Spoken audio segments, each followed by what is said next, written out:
Welcome to the SchiffGold Friday Gold Wrap, your overview of this week's precious metals news. It's Friday, December 18th. I'm your host, Mike Maharrey. Thanks for tuning in.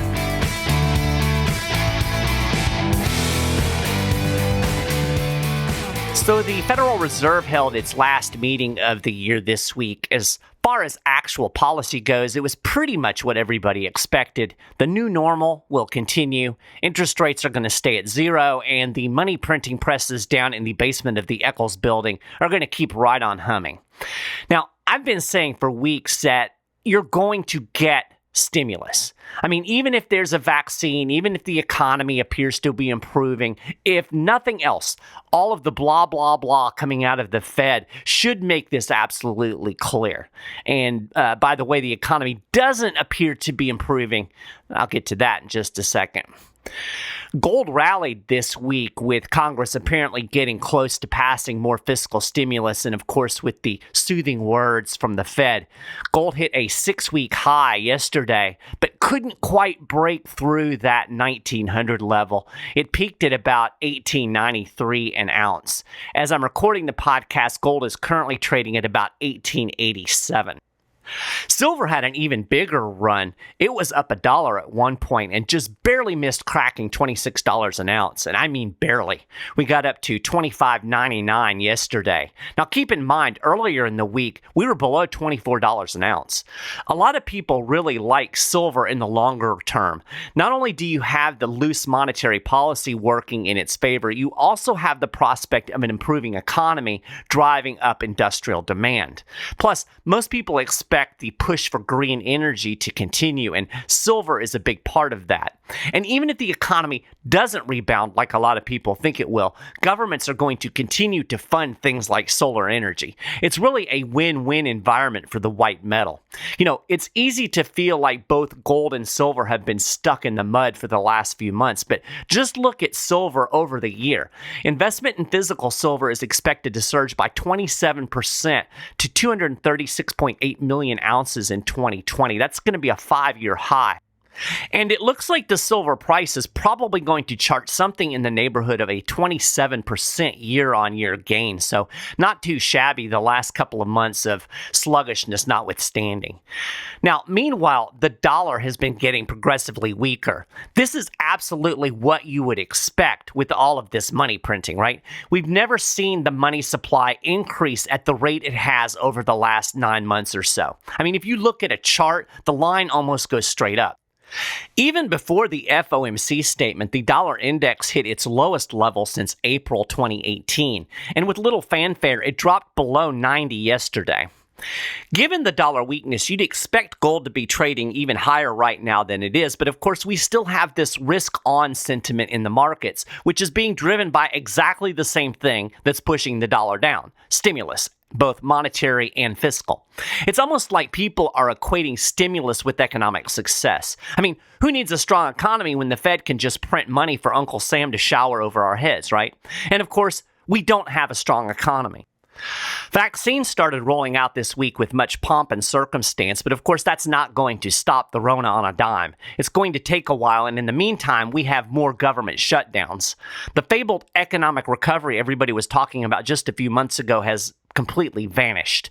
I touch on the weekly unemployment numbers in almost every podcast, and they are always ugly. I mean, even when the mainstream was spinning them as good, they were still really ugly.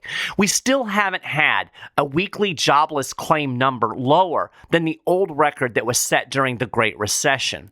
That was in the upper 600,000 range. This week, it got even uglier. 885,000 Americans filed first-time unemployment claims. Economists were expecting a drop to 808,000, which of course still would have been awful. That's a lot of people losing their jobs. And get this, 20.6 million Americans were receiving some kind of unemployment benefits through November 28th.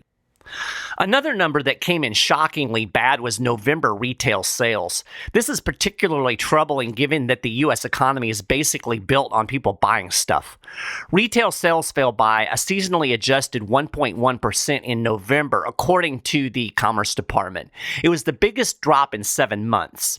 Consider that Black Friday happened in November. That makes the number seem even worse. The Commerce Department also revised October's report down. Sales actually fell 0.1% that month instead of rising 0.3% as initially reported.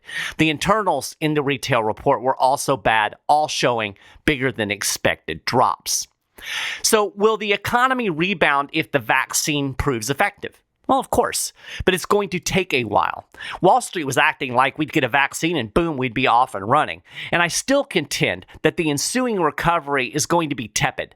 This last year has deeply damaged the economic foundation. You can't just stop producing stuff for a year, just shut down and then snap your fingers and expect things to just go back to normal. And I guarantee you, if the central bank tries to slow down the easy money train, the economy will collapse again. That's the only thing holding this up. The Fed has propped up the economy and it can never remove the props. When it does, the whole thing falls down. The problem is the props are a slow-acting poison and they're going to kill us in the long run. So let's have a little Fed talk. Like I said, there were no big surprises coming out of the FOMC meeting this week. The Fed held interest rates at zero and committed to continue buying at least $80 billion a month in treasuries and $40 billion a month in agency-backed securities, quote, until substantial further progress has been made on maximum employment and price stability goals. Quote, these asset purchases help foster smooth market functioning and accommodative financial conditions, thereby supporting the flow of credit to household and businesses, the FOMC said in its statement. In other words, the Fed will ensure businesses and consumers can continue piling on debt. And this is precisely why I keep saying that this easy money policy can never end. Every day that it continues, the government is piling on more debt. Corporations are piling on more debt. The government is piling on more debt. Debt is the oxygen of the American economy, and low interest rates are the lifeblood. Low rates circulate the oxygen. So I don't see how the Fed can ever raise rates. You know, there's a fork in the road that nobody wants to think about. There will come a time that we have to choose one path or another. The problem is both of these paths lead over a cliff. The Fed is either going to have to let rates rise to deal with inflation, or it's going to just have to keep printing money until the dollar collapses. That's it. Those are the choices. So yeah, 0% interest rates are here to stay. Now, as far as QE goes, the Fed just committed to keep things churning along at the current level. But Jerome Powell did open the door to increasing asset purchase programs down the road, both in the number of bonds it buys and in the maturity length of those bonds. Now, when Powell says the door is open, that means the Fed is going to do it. I mean, it's going to have to. It goes back to the interest rates. The U.S. government is going to keep borrowing money, right? I mean, I don't think anybody thinks the federal government is suddenly going to turn fiscally responsible.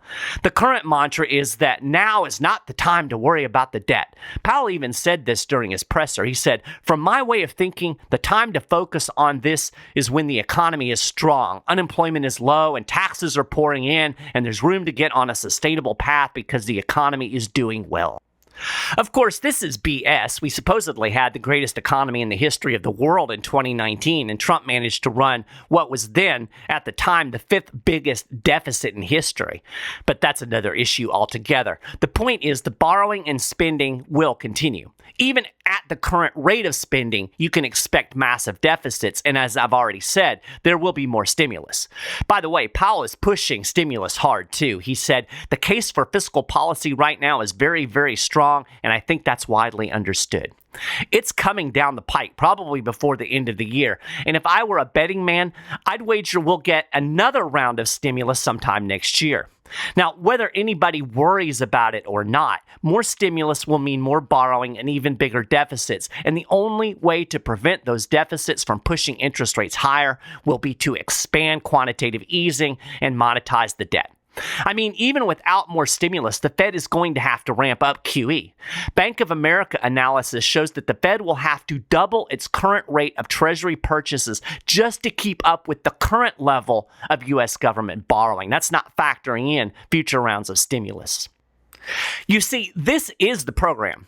The government sells treasuries to fund the spending. Supply and demand kicks in, so bond prices naturally fall as supply rises and demand remains relatively static. Interest rates are inversely related to bond prices, so they start to rise. So the Fed has to step in to buy bonds and artificially boost demand in order to support prices and suppress the natural rise in interest rates. It buys these bonds with money created out of thin air, and that, ladies and gentlemen, leads us to the big fat elephant in the room: inflation. All of this money printing means higher inflation and a weaker dollar, and we're already seeing the signs. We talked about that at the beginning of the show. Powell reiterated that the central bank is targeting an inflation rate, quote, slightly above 2%. But he emphasized that the long-term goal is still to keep inflation anchored at that mythical 2% target. In other words, he wants the markets to think, after allowing inflation to run hot over 2% for a short time, it's going to take the inflation rate back down. So how the heck does that happen? Is the Fed going to let rates rise because that's how you make inflation slow down? No, it can't let rates rise. There's your fork in the road. Which path do you want to take to the economic cliff? Here's another question for you. Is Jerome Powell really this clueless, or does he just say things assuming that we're too clueless to recognize the absurdity of what he's saying? During his press conference, he actually said we don't have to worry about the surging budget deficits and the rapidly ballooning national debt because interest rates are so low.